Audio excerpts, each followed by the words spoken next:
ഈ നാണമില്ലാത്ത നായിന്റെ പിന്നെ ഇന്നലെ രാത്രി കൊടുങ്ങല്ലൂർ ഭരണി കേട്ടിട്ടാണ് കടന്നുറങ്ങിയത്. വേറെ ആരും അല്ല, രേണു സുധി തന്നെ. ആദ്യമായിട്ട് ഒരു കാര്യം പറയട്ടെ, ഒരു യൂട്യൂബേഴ്സും ഇതേപോലെ തെറി വിളിച്ച് രേണുവിനെ പറ്റി വീഡിയോ ചെയ്തിട്ടില്ല. രണ്ടാമത് കാര്യം, ചേച്ചി നിങ്ങൾ ആദ്യം മനസ്സിലാക്കേണ്ടത്, നമ്മളെപ്പോലുള്ള ആൾക്കാർ നിങ്ങളുടെ വീഡിയോസ് ചെയ്യുന്നത് കൊണ്ടാണ് നിങ്ങളുടെ ചാനലിന് റീച്ചും കിട്ടുന്നത്. ഇനി അതിൽ സംശയം ഉണ്ടെങ്കിൽ ഇപ്പൊ കേസ് കൊടുത്തതിന്റെ പിറകെ ഒരുപാട് യൂട്യൂബേഴ്സ് നിങ്ങളെ പറ്റി വീഡിയോ ചെയ്യുന്നത് നിർത്തിയിരിക്കുന്നു. അതിനുശേഷം നിങ്ങളുടെ യൂട്യൂബിൽ വന്ന വ്യൂവർഷിപ്പിന്റെ ഒരു ഷോർട്ടേജ് അല്ലെങ്കിൽ ആ ഗ്രാഫ് താഴെ ഒന്ന് ശ്രദ്ധിച്ചു നോക്കിക്കഴിഞ്ഞാൽ മനസ്സിലാവും. ഞാൻ വൈകിപ്പിക്കുന്നില്ല, നേരെ നമുക്ക് കൊടുങ്ങല്ലൂർ ഭരണിയിലോട്ട് കടക്കാം.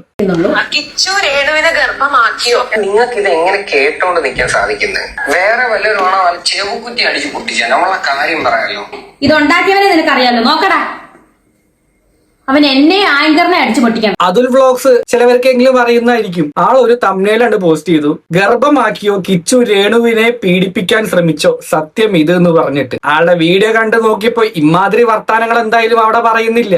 തംബ്നെയിലിലെ കുറച്ച് ടൈറ്റിൽസ് ഒക്കെ ഇടുന്നു എന്നൊക്കെ പറഞ്ഞു കഴിഞ്ഞാൽ ഈ കമന്റ് സെക്ഷനിൽ കിട്ടുന്നതും ആ ടോപ്പിക്കുമായി ബന്ധപ്പെട്ട് വരുന്ന കാര്യങ്ങളാണ് ഈ തംബ്നെയിലും ടൈറ്റിലും ആയിട്ട് കൊടുക്കുന്നത്. പിന്നെ വിവി ആള് പറഞ്ഞതിൽ എന്താ തെറ്റുള്ളത്? അമ്മാതിരി കുറച്ച ചോദ്യം തന്നെയല്ല ചോദിച്ചത്. ഇതേമാതിരി കുറച്ച ചോദ്യം ചോദിക്കുന്ന ആങ്കറിനെ എന്ത് പറയണം? അല്ലാതെ രേണു ചേച്ചി പറഞ്ഞ പോലെ ഇയാളെ പിടിച്ച് തല്ലണം, അതല്ല. തല്ലാണെങ്കിൽ നമുക്ക് എല്ലാവരെയും പിടിച്ച് തല്ലേണ്ടി വരുന്നതാണ് എന്റെ അഭിപ്രായം. അല്ലാണ്ട് ഒരാളെ മാത്രം പിടിച്ച് തല്ലിയും കൊണ്ട് ഈ സംഭവം ഒന്നും കൂടെ അവസാനിക്കാൻ പോണില്ല. നീ നോക്ക്, ഗർഭമാക്കിയ കിച്ചു രേണുവിനെ പീഡിപ്പിക്കാൻ ശ്രമിച്ച സത്യം ഇത് നിന്റെ കൂട്ടുകാരനെ കണ്ണാടി വെച്ച രണ്ട് ഉണ്ടക്കണ്ണുള്ള അവൻ തന്നെയല്ലേ ഇട്ടേക്കുന്നത് അതുല്. അപ്പൊ ഇതുണ്ടാക്കിയവനെ നിനക്ക് അടിക്കണ്ട. എന്നെയും കേട്ടോണ്ടിരുന്ന എന്നെയും ആങ്കറിനെ മാത്രം നിനക്ക് തല്ലിയാ മതി. എടാ നാണം ഇല്ലാത്തവനെ, നീ ആണാണെങ്കിൽ അവന്റെ ചെവിക്കൽ പറിച്ച് അടിക്കേണ്ടത്. ഇതുണ്ടാക്കിയവൻ ഇവനാണ്, ഞങ്ങളാരുമല്ല. ആ പെൺകുട്ടി എന്നോട് ചോദിച്ചതാണ്. എനിക്ക് ഇത് എന്നെ പറ്റിയാണ് പറയുന്നത്. നീ വളർത്തുമകന്റെ കാര്യം പറഞ്ഞല്ലോ, ആണടാ എന്നെ പറ്റിയാണ് പറയുന്നത്. അപ്പൊ എനിക്ക് ഇതിനകത്ത് പ്രതികരിക്കണ്ടേ?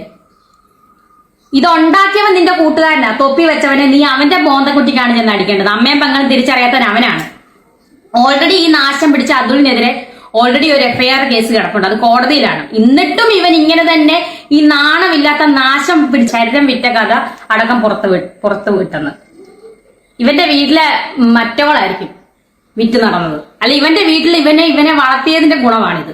എന്നെ ഇന്റർവ്യൂ എടുത്ത് കുറെ നാൾ കഴിഞ്ഞ് ഇന്റർവ്യൂ എടുത്ത് അവരുടെ ഓഫീസിൽ പോയി വിളിക്കുക. നാണമില്ലല്ലോ നിനക്കൊക്കെ? അവരുടെ ഓഫീസിൽ പോയി വിളിക്കുക, ഇതിന്റെ സത്യാവസ്ഥ എന്നാന്ന് പറയാം. എന്ത് സത്യാവസ്ഥ? എന്റെ പറയാണ് അവര് 1 മാസമായിട്ട് നടന്നത്. ഞാൻ പറഞ്ഞ കാശിനാണ് ഇന്റർവ്യൂ എടുത്തത്, മനസ്സിലായോ? എനിക്ക് ആവശ്യമുണ്ട് കാശ്. എനിക്ക് ഒരുപാട് കാശിന് ആവശ്യമുണ്ട്. ഇങ്ങനെ തന്നെ ഞാൻ പ്രതികരിക്കും. കാരണം ഇത് പ്രതികരിച്ചതിനും ഇത് ചോദിച്ചതിനും ആങ്കറിന് തെറ്റ്, എനിക്കും എന്നെ അടിക്കണമെന്ന് കേട്ടിരുന്നത്. എടാ, ഇത് ഉണ്ടാക്കിയവനെ, നീ ആണാണെങ്കിൽ ഉണ്ടാക്കിയവനായിട്ട് ചെന്ന് അടിക്കണം. അതുകൊണ്ട് പറഞ്ഞ നായ്ക്കിട്ട് കൊടുക്കും. വേൾഡ് എന്ന് പറഞ്ഞ ഇപ്പൊ ഈ പറയുന്ന ഒരു കാര്യം പറയട്ടെ, ഇതിന്റെ മുമ്പേ റീൽസ് ഇട്ടിട്ട് രേണു ചേച്ചി തന്നെയാണ് വന്നിരിക്കുന്നത്. എടാ മോനെ കിച്ചു, നിനക്കും എനിക്കും അറിയാവുന്ന ഒരുപാട് രഹസ്യങ്ങളും കാര്യങ്ങളും ഉണ്ടെന്ന് പറഞ്ഞിട്ട്. അതിന്റെ അടിയിലൊക്കെ വന്ന കമന്റ്സും കാര്യങ്ങളൊക്കെ എല്ലാവരും കണ്ടതാണ്. ഇത്തരത്തിലുള്ള കമന്റുകൾ തന്നെയായിരുന്നു ഈ ടൈറ്റില് തംബ്നെയില് കൊടുത്ത സെയിം കമന്റ്സുകൾ തന്നെയായിരുന്നു. അപ്പൊ ഒരാളെ തല്ലെന്നൊക്കെ പറയുമ്പോ നമുക്ക് എല്ലാവരെയും പിടിച്ച് തല്ലേണ്ടി വരും ചേച്ചി. എല്ലാവരുടെ വായ നമുക്ക് അടപ്പിക്കാനൊന്നും പറ്റില്ലല്ലോ. ഒന്നല്ലെങ്കിൽ നമ്മൾ അങ്ങനത്തെ രീതിയിലുള്ള കോണ്ടന്റുകൾ സോഷ്യൽ മീഡിയയിൽ ഇട്ട് കൊടുക്കാതിരിക്കുക. ഇട്ട് കൊടുത്ത ആൾക്കാർ റിയാക്ട് ചെയ്യും, അല്ലെങ്കിൽ അഭിപ്രായം പറയും. അങ്ങനെ അഭിപ്രായം കേൾക്കണ്ട എന്നുള്ളൊരു കാര്യമാണെങ്കിൽ കമന്റ് ബോക്സ് ഓഫ് ആക്കി വെക്കണം. അത് ചെയ്യുന്നില്ലല്ലോ. അപ്പൊ എന്റെയും ചേച്ചിയുടെയും ഈ അതുൽ വ്ലോഗ്സ് ആയാലും വിവി ആണെങ്കിലും ആരുടെ ലക്ഷ്യമാണെങ്കിലും റീച്ച് ആണ്. അപ്പൊ അത്തരത്തിലുള്ള കോണ്ടന്റ് നമ്മൾ ഇട്ട് കൊടുക്കാതിരിക്കാന്ന് എനിക്ക് പറയാനുള്ളൂ. കിച്ചുവിനോട് പറഞ്ഞ കാര്യം എനിക്കും നിനക്കും അറിയാവുന്ന ഒരുപാട് രഹസ്യങ്ങൾ. അപ്പൊ അതിനെ ചുറ്റിപ്പറ്റി ഇതേപോലത്തുള്ള കമന്റുകൾ ഒരുപാട് വന്നിട്ടുണ്ട്. ആ ഒരു ലെവലിലായിരിക്കാം ആള് തമ്മിലാക്കി ഇട്ടുണ്ടാവുക. അപ്പൊ അതുകൊണ്ട് അയാളെ മാത്രം ഇതിൽ കുറ്റക്കാരനാക്കണേം കൊണ്ട് ഞാൻ യോജിക്കുന്നില്ല. അയാളും കുറ്റക്കാരനാണ്, എല്ലാവരും കുറ്റക്കാരനാണ്. കോണ്ടന്റ് ഇട്ട് കൊടുത്ത രേണു ചേച്ചിയും റിയാക്ട് ചെയ്യുന്ന ആൾക്കാരും. മഞ്ഞത്തൊപ്പി വെച്ച നാശം കെട്ട നാണം കെട്ടവൻ. എടാ, നിന്നെ പറ്റി ഫുൾ ഡീറ്റെയിലും എന്റെ കയ്യിലുണ്ട്. മനസ്സിലായോ? നീ കൂടുതൽ നിന്റെ അടുത്ത് ഉണ്ടാക്കാൻ വരരുത്, മനസ്സിലായോ? എടാ, നീ ബിഗ് ബോസിലായിരുന്ന ജാസ്മിൻ ജാഫറുമായിട്ട് കൂട്ടുകൂടിയിട്ട് അവര് ആ കുട്ടി ബിഗ് ബോസിൽ പോയപ്പോ നീ അവരുടെ വീട്ടിൽ പറ്റി കൂടിയിട്ട് അവരുടെ ലാപ്ടോപ്പിൽ നിന്നുള്ള കാര്യങ്ങൾ മുഴുവൻ മോഷ്ടിച്ചെടുത്തിട്ട് നീ പ്രചരിപ്പിച്ചോണ്ടല്ലേടാ നാണം കെട്ടവനെ അവര് നിന്നെ അടിച്ചിറക്കിയത് ആ വീട്ടിൽ നിന്ന്. പിന്നെ ബീവി കള്ളി, മറ്റേ പൂതന മോളെ നീ എന്നെ പ്ലക്കിയോ? നിന്റെ ഐഡി നാണം കെട്ടവളെ. നീ ദുബായിലും മറ്റോടത്തും ഒക്കെ കിടന്നു കൊടുത്ത കഥകളൊക്കെ എനിക്ക് 1 by 1 ആയിട്ട് എനിക്ക് അറിയാടി. നീ എനിക്കെതിരെ കുറെ പെണ്ണുങ്ങളെ വെച്ചിട്ട് നിനക്ക് ഉള്ളതാ നിനക്ക് ഫോൺ വിളിപ്പിക്കുന്നത്. എടി നാണം കെട്ട നാശം പിടിച്ചവളെ, നീ എത്ര പേരെ വിറ്റിട്ടുണ്ടെന്നുള്ള കഥകൾ വരെ എനിക്കറിയാം. നീ കൂടുതൽ എന്റെ അടുത്ത് ഉണ്ടാക്കാൻ വരുന്നത് കേട്ടോടി ഷെഫിനോ മറ്റവളെ. നീ എന്റെ ഭർത്താവിന്റെ വീട്ടുകാരെ നീ പിടിച്ചു വെച്ചെന്ന് പറഞ്ഞാൽ എനിക്ക് എന്ത് കോപ്പാടി. പുള്ളി മരിച്ചു, മനസ്സിലായി. ആ ബന്ധവും ഞാനങ്ങ് നിർത്തി.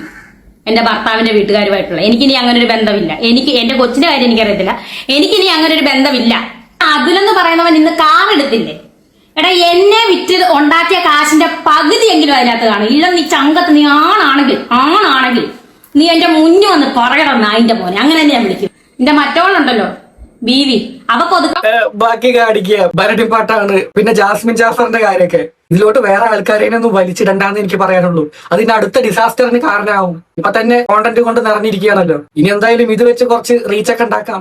റീച്ച് ആവും, ഉറപ്പാ. 1 മില്യൺ ഉറപ്പ്. ഞാൻ ഉറപ്പ് പറയുന്നു. ഈ വീഡിയോന് ഒരു യൂട്യൂബേഴ്സും രേണു ചേച്ചീനെ ഇതേപോലെ തെറി പറഞ്ഞു വീഡിയോ ചെയ്ത് ഞാൻ കണ്ടിട്ടില്ല. കണ്ടവരുണ്ടെങ്കിൽ ഒന്ന് താഴെ കമന്റിൽ പറയും. പിന്നെ അതിൽ വ്ളോഗ്സ് കാർ എടുത്ത കാര്യം ആളുടെ യൂട്യൂബ് ചാനലൊക്കെ നോക്കുന്ന ആൾക്കാർക്ക് മനസ്സിലാവും. അത് രേണുസുദ്ദീന്റെ മാത്രമായിട്ടുള്ള എല്ലാ ടോപ്പിക്കുകളും സമൂഹത്തിൽ നടക്കുന്ന എല്ലാ കോണ്ടന്റുകളും റിയാക്ഷൻ വീഡിയോസ് ചെയ്യുന്ന എല്ലാവരും ചെയ്യാറുണ്ട്. അപ്പൊ എന്തായാലും ചേച്ചിയുടെ ടോപ്പിക് കിട്ടിട്ടെങ്കിൽ അതിന് ചെറിയൊരു ശതമാനം കിട്ടിയിട്ടുണ്ടാവും. മുഴുവനും എടുത്തത് കാരണമാണെന്ന് നമുക്ക് പറയാൻ പറ്റില്ല. അവള് പിന്നെ ഇറങ്ങിയിട്ടുണ്ട് ഒരു എടി നാണം കെട്ട പറ്റ ഇത്രയുള്ള ഒരു മത്തലച്ചി. നിന്നെ അങ്ങനെ തന്നെ വിളിക്കും. നീ എന്നെ ബോഡി ഷെയിം ചെയ്യാമെങ്കിൽ നിന്നെ ഞാൻ ബോഡി ഷെയിം ചെയ്യും.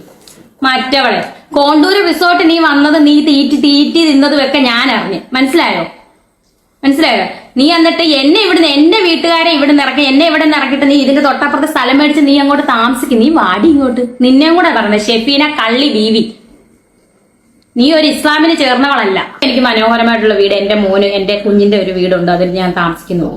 എന്റെ കുഞ്ഞ് എന്നെ ഇറക്കി വിടുന്നോണ്ട് വരെ ഞാൻ ഇവിടെ താമസിക്കും. അത് എന്റെ ഇഷ്ടമാണ്. നീയൊക്കെ ഓരോരുത്തരും എന്റെ വീട്ടുകാർ ഇവിടെ തന്നെ, എന്റെ ചേച്ചിയും ഫാമിലി ഇവിടെ തന്നെ താമസിക്കും. ആരും ഇറക്കി വിടണ്ട. ഒന്നിനും ഇവിടെ വന്നു കഴിഞ്ഞാൽ മുട്ടുകാരെ ഞാൻ തല്ലി പിടിക്കും. ഇറക്കാൻ വന്നു കഴിഞ്ഞു. മനസ്സിലായല്ലോ? എന്റെ സ്വഭാവം ഇപ്പൊ മനസ്സിലായല്ലോ. ഇന്റർവ്യൂ എടുത്തപ്പോഴത്തേന് അവരെ ഫോൺ വിളിച്ച് നിനക്കൊക്കെ നാണമില്ല. എന്റെ മരുന്ന് തരുന്ന മെഡിക്കൽ കോളേജിൽ ചെന്ന് അവരെ ചോദ്യം ചെയ്ത് നാണം കെട്ട വർഗങ്ങളായി പോയല്ലോടാ. അല്ലാതെ നിനക്കൊക്കെ ഞാനേ ഉള്ളോ കണ്ടന്റ് നാണമില്ലാത്ത വർഗത്ത് കെട്ട കുറെ വ്ളോഗർമാരെ. നീ എന്റെ വീടിന്റെ തൊട്ടടുത്ത്, എന്റെ വീട് എന്ന് പറഞ്ഞാൽ സുധീല എന്റെ വീട് തന്നെ, എന്റെ കൊച്ചിന്റെ വീട് എന്റെ വീട് തന്നെയാ. മനസ്സിലായോടി? നീ ഇവിടെ ചുളുവിന് ഒരാളെ നീ കറക്കിയിട്ട് നീ ഇവിടെ സ്ഥലം മേടിക്കാനിരുന്ന വിവരമൊക്കെ ഞാൻ അറിഞ്ഞു. കേട്ടോടി ഷെഫീന ബീവി നാണം കെട്ട മറ്റവളെ, കള്ളി മറ്റവളെ. കള്ളും കുടിച്ച് കപ്പയിൽ നിന്ന വിവരമൊക്കെ ഞാൻ ഇവിടെ അറിഞ്ഞു. നിനക്ക് വരുന്ന വലിയ നരകശിക്ഷ. നിനക്ക് മുടിയാനായിട്ട് നരകശിക്ഷ തന്നെ വരുമടി. എടി, എനിക്ക് ക്യാൻസർ ആണ്, എന്റെ നാക്കിന് ക്യാൻസർ ഇല്ല. നിനക്കൊക്കെ എന്നെ ദ്രോഹിക്കാം അല്ലേ? എനിക്കിതൊന്നും പറയാൻ പറ്റത്തില്ല അല്ലേ? ഹലോ, നമസ്കാരം ചേച്ചി. പ്രാക്കൊന്നും ഒന്നിനും പരിഹാരമല്ല. പറയേണ്ടവര് പറഞ്ഞോട്ടെ, എനിക്ക് അത്രേ പറയാനുള്ളൂ. ഞാൻ നേരത്തെ പറഞ്ഞല്ലോ, കോണ്ടന്റ് നമ്മൾ ഇട്ട് കൊടുക്കുമ്പോ കമന്റ് ഇടാനും റിയാക്ഷൻ ചെയ്യാനും എല്ലാത്തിനും ആൾക്കാരുണ്ടാവും. ഇനി അങ്ങനെ വേണ്ടെന്നാണെങ്കിൽ വീഡിയോ ചെയ്യാതിരിക്കുക, അഥവാ കമന്റ് ബോക്സ് ഓഫ് ആക്കുക. ആൾക്കാരുടെ വാങ്ങി നമുക്ക് അടപ്പിക്കാൻ പറ്റുമോ? അതില്ല. ഞാൻ പെട്ടെന്നൊരു വീഡിയോ അർജന്റ് ആയിട്ട് വന്നതാണ്. എനിക്ക് നാളെ ഹോസ്പിറ്റലിൽ പോകണം. കുറച്ച് 3 കീമോ കഴിഞ്ഞതിന്റെ അടുത്ത് കുറച്ച് ടെസ്റ്റും കാര്യങ്ങളൊക്കെ ഉണ്ട്. CT സ്കാൻ എടുത്ത് നോക്കണം. അങ്ങനെ കുറെ കാര്യങ്ങളൊക്കെ ഉണ്ട്. നിർണായക ഘട്ടം തന്നെയാണ് നമ്മൾ 3 കീമോ കഴിഞ്ഞത്. അത് നിങ്ങളുടെയൊക്കെ പ്രാർത്ഥന കൊണ്ടാണ്. ഞാൻ ഇപ്പം വന്നത് ഒരു അർജന്റ് കാര്യത്തിന് വേണ്ടിയിട്ടാണ്. അത് എനിക്ക് പറയാതിരിക്കാൻ പറ്റത്തില്ല. ഞാൻ നിങ്ങളെ ആദ്യം വീഡിയോ കണ്ടി. വിവി വേൾഡ് എന്നാണ് അവന്റെ പേര്. അവനെ തന്നെ പറയാം. ഇവനൊക്കെ എന്നെ അവനെന്ന് ഇവളെന്നൊക്കെ വിളിക്കാൻ ഇവനെയൊക്കെ അങ്ങനെ തന്നെ വിളിക്കാം. അങ്ങനെ തന്നെ ഞാൻ വിളിക്കുന്നുള്ളൂ. കിച്ചു രേണുവിനെ ഗർഭമാക്കിയോ എന്നാണ്. ഇതിനൊക്കെ ഞാൻ എന്ത് മറുപടിയാ പറയേണ്ടത്? നിങ്ങൾക്ക് ഇത് എങ്ങനെ കേട്ടോണ്ട് നിൽക്കാൻ സാധിക്കുന്നത്? വേറെ വല്ല അങ്ങനെ ചോദിക്കുമ്പോ രേണുജ ചിരിക്കുന്നു. നോക്കിക്കേ, അവര് പേയ്മെന്റ് തന്നിട്ടുണ്ടെങ്കിൽ തന്നെ അവിടെ നിങ്ങൾ തമ്മിലുള്ള കോൺവെർസേഷൻ ആണ്. അവിടെ നിങ്ങൾക്ക് പ്രതികരിച്ചൂടെ? നിനക്ക് അങ്ങനെ ചോദിക്കാൻ എന്താ അവകാശമുള്ളതെന്ന്? അത് ചോദിക്കാതെ ചിരിച്ചുകൊണ്ട് വർത്താനം പറയുക. രേണുവിനെ ഗർഭമാക്കിയോ എന്നാണ്. ബിബി ഹെയർ എന്ന് പറഞ്ഞ ചങ്ങായി അങ്ങനെ ചോദിച്ചിട്ടുണ്ടെങ്കിൽ അതിനോട് എനിക്ക് വിയോജിപ്പൊന്നുമില്ല. അങ്ങനെ തന്നെ ചോദിക്കണം. ചെവുകുറ്റി അടിച്ചു പൊട്ടിച്ച നമ്മളെ കാര്യം പറയാലോ. ഒരു മകന്റെ പ്രായമുള്ള ഒരു പയ്യൻ. എടാ നാണം കെട്ടവനെ, എടാ ബിബി വേൾഡ്, ഇത് ചോദിച്ച ആങ്കറിനെ നീ അടിച്ച് പൊട്ടിക്കാൻ പോകുന്നു. ഇത് കേട്ടോണ്ടിരിക്കുന്ന എന്നെ നീ അടിച്ചു പൊട്ടിക്കാൻ വരുന്നത്. എടാ നാണം കെട്ടവനെ. എടാ, ഇത് ഉണ്ടാക്കിയവനെ നിനക്കറിയത്തില്ലേ? നിന്റെ കൂട്ടുകാരനില്ലേ അതിൽ? അവന്റെ ചെവിക്കലാണ് നീ ആദ്യം വീട്ടിൽ ചെന്ന് അടിച്ചു പൊട്ടിക്കേണ്ടത്. മനസ്സിലായോ? ഇത് ഉണ്ടാക്കിയവനെ നിനക്കറിയാലോ. നോക്കടാ, അവൻ എന്നെ ആങ്കറിനെ അടിച്ചു പൊട്ടിക്കാൻ വരുന്നല്ലേ? നീ നോക്ക്, ഗർഭവാക്കിയ കിച്ചു രേണുവിനെ പീഡിപ്പിക്കാൻ ശ്രമിച്ച സത്യം ഇത് നിന്റെ കൂട്ടുകാരനെ കണ്ണാടി വെച്ച 2 ഉണ്ടക്കണ്ണുള്ള അവൻ തന്നെയല്ലേ ഈ ഇട്ടേക്കുന്നത് അതില്. അപ്പൊ ഇതുണ്ടാക്കിയവനെ നിനക്ക് അടിക്കണ്ട, എന്നെയും കേട്ടോണ്ടിരുന്ന എന്നെയും ആങ്കറിനെ മാത്രം നിനക്ക് തല്ലിയാൽ മതി. എടാ ഇല്ലാത്തവനെ, നീ ആണാണെങ്കിൽ അവന്റെ ചെവിക്കൽ പറിച്ച് അടിക്കേണ്ടത്. ഇതുണ്ടാക്കിയവൻ ഇവനാണ്, ഞങ്ങളാരുമല്ല. ആ പെൺകുട്ടി എന്നോട് ചോദിച്ചതാണ്, എനിക്ക് ഇത് എന്നെ പറ്റിയാണ് പറയുന്നത്. നീ വളർത്തുമകന്റെ കാര്യം പറഞ്ഞല്ലോ, ആണടാ എന്നെ പറ്റിയാണ് പറയുന്നത്. അപ്പൊ എനിക്ക് ഇതിനകത്ത് പ്രതികരിക്കണ്ടേ?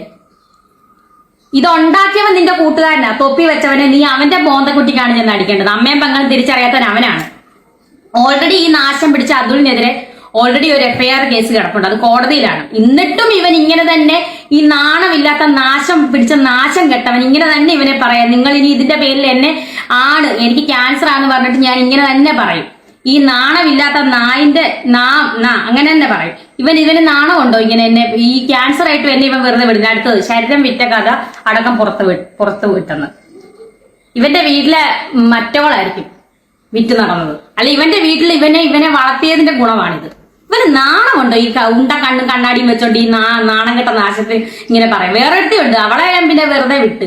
അവൾക്ക് പത്തിയുടെ പാല് 12 കൊല്ലം കുഴലിട്ടാലും അത് ഒരിക്കലും അത് നേരെ ആകത്തില്ലെന്ന് പറഞ്ഞ ഒരുത്തിയുണ്ട്, ഒരു ഡാഷ് മോള്. അവളെ പിന്നെ വെറുതെ വിട്ട്, അവൾ എന്ത് വേണേലും പറയട്ടെ. പിന്നെ ഇന്റർവ്യൂ ചെയ്തതിനാണ് കുറ്റം. എടാ നീയൊക്കെ എന്നെ വിറ്റ് കാശാക്കുന്നില്ലേ? എടാ എനിക്കിപ്പം ഈ ചികിത്സയ്ക്ക് എനിക്ക് 2-2.5 ലക്ഷം രൂപയാണ് ഓരോ കീമോയ്ക്കും വേണ്ടത്. ഇനി 3 കീമോ കിടപ്പുണ്ട്.